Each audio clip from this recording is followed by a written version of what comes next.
ఈ చెట్టు చూడండి. ఇది పారిజాత చెట్టు మనందరికీ తెలిసిందే. కాకపోతే ఈ పారిజాత చెట్టు భూమి మీదకి ఎలా వచ్చిందో ఇప్పుడు చూద్దాము.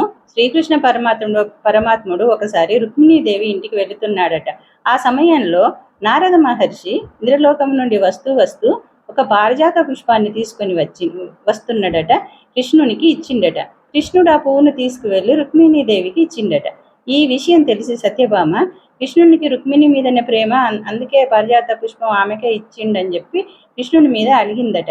విషయం తెలుసుకున్న కృష్ణుడు, నీకు పువ్వు కాదు, నీకు చెట్టే తెచ్చి నీ ఇంట్లో నాటుతాను అని చెప్పి ఇంద్రలోకం వెళ్ళి దేవునితో ఇంద్రునితో యుద్ధం చేసి ఆ పారిజాత చెట్టును తీసుకొని వచ్చినాడట. పారిజాత చెట్టుతో పాటు మందార చెట్టు కూడా భూమి మీదకి వచ్చిందట.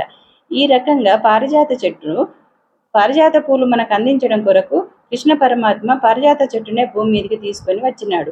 పారిజాత చెట్టు ఇంట్లో ఉంటే పారిజాత పువ్వులన్నీ మన ఇంట్లో రాలుతాయి కదా. లక్ష్మీదేవి కూడా వర్షంలాగా ఈ ధనవర్షం కురిపిస్తుంది అని ఒక నమ్మకం. అందుకని మనందరం పారిజాత చెట్టు పెట్టుకొని పారిజాత పూలతో భగవంతుని పూజిద్దాం. ఏమంటారు?